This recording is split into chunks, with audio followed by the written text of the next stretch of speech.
On November 20th, 1942, a Brooklyn jury returned guilty verdicts on a pair of teens, 16-year-old Neil Simonelli and 18-year-old Joseph Annunziata, for the murder of Irwin Goodman, their math teacher in high school. The two of them had never much liked Goodman. When he reported them to the principal for smoking in the boys' room, they walked 8 blocks to Simonelli's home, where they picked up a pistol, then back to school. They confronted Goodman and got into a scuffle with him. The gun, which Annunziata was holding, went off, perhaps accidentally, fatally shooting Goodman through the back. Because the jury entertained a doubt that the shooting was premeditated, they convicted the boys of murder in the second degree. The pair went off to Sing Sing together to begin sentences of 20 years to life. Had the verdict been first-degree murder, they could have been the youngest New Yorkers ever executed. The city's newspapers provided extensive coverage of the case, and there was commentary in national magazines.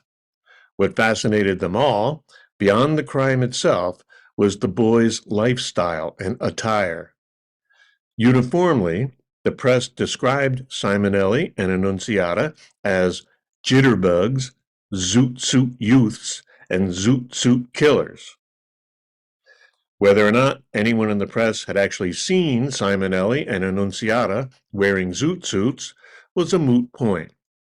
By 1942, zoot suit was synonymous with juvenile delinquent.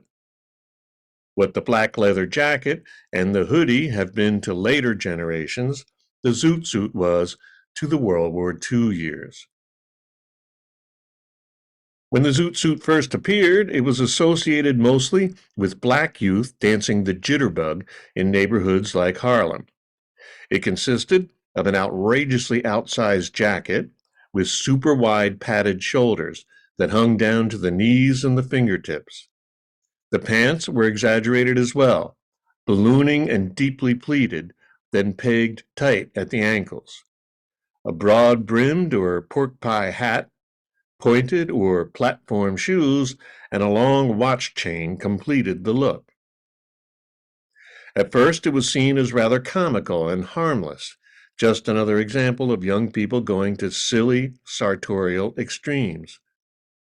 It began to look more sinister amid increasing worries about what life in wartime was doing to America's families and children. At the start of World War II, the Selective Service exempted fathers with dependent children, but they began to be drafted in 1943. By the end of the war, roughly 1 million had served. Others volunteered. Meanwhile, many wives and mothers took jobs doing war work. Kids were working too. High school enrollment dropped 25% during the war, while the employment of youth aged 14 to 18 more than doubled. The impact of all this on kids' lives could be profound. They might lose their father for years or forever. They might follow their parents from one defense job to another, always the new kids in the neighborhood and at school. And they were growing up in wartime. Teenage boys, too young to be sent to fight, knew that they soon might be. In the meantime, they wanted to look and feel as manly as their fathers and older brothers in uniform.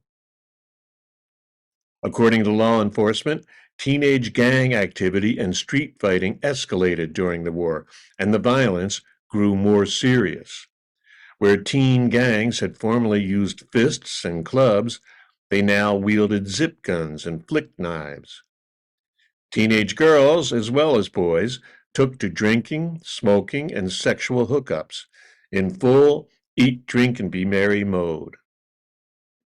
Adults labeled it war degeneracy. It's no coincidence that the terms youth culture and teenager were also coined in this period. These youth were something new, a generation of latchkey kids, army brats, and war orphans. The Zoot became identified with their supposedly antisocial behavior. The War Production Board actually declared the Zoot suit unpatriotic because it was a waste of material in a time of rationing. Juvenile crime statistics soared. In Brooklyn, where Simonelli and Annunziata grew up, arrests doubled. But there was evidence that at least some of these arrests were the result of harassment and bias as much as bad behavior. In June of 1943, white sailors and soldiers in Los Angeles went on a rampage, attacking Mexican American teens all over the city. The Pachucos fought back, and a week of rioting followed. The national press, against all evidence that it was white servicemen who ran amok, chose to call it a Zoot Suit riot. The Zoot Suit would live on past the war, mostly worn by black and Latino men, though the influence of its wide shoulders and voluminous pants could be discerned in all men's suits in the early 1950s. Concerns about juvenile delinquency also continued after the war, rising to a level of national panic in the 1950s.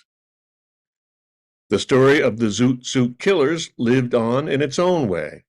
In 1947, Irving Shulman's novel, The Amboy Dukes, set in wartime Brooklyn, was a shock sensation, selling 5 million copies, even as it was banned in some locales for its sex and violence.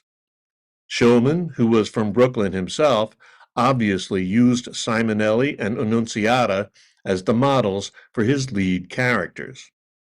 Lurid yet relentlessly downbeat, the Amboy Dukes both looked back to the worst of the wartime New York and ahead to 1950s juvenile delinquent tales like Blackboard Jungle and Shulman's own screen adaptation of Rebel Without a Cause. He would also write a novelization of West Side Story.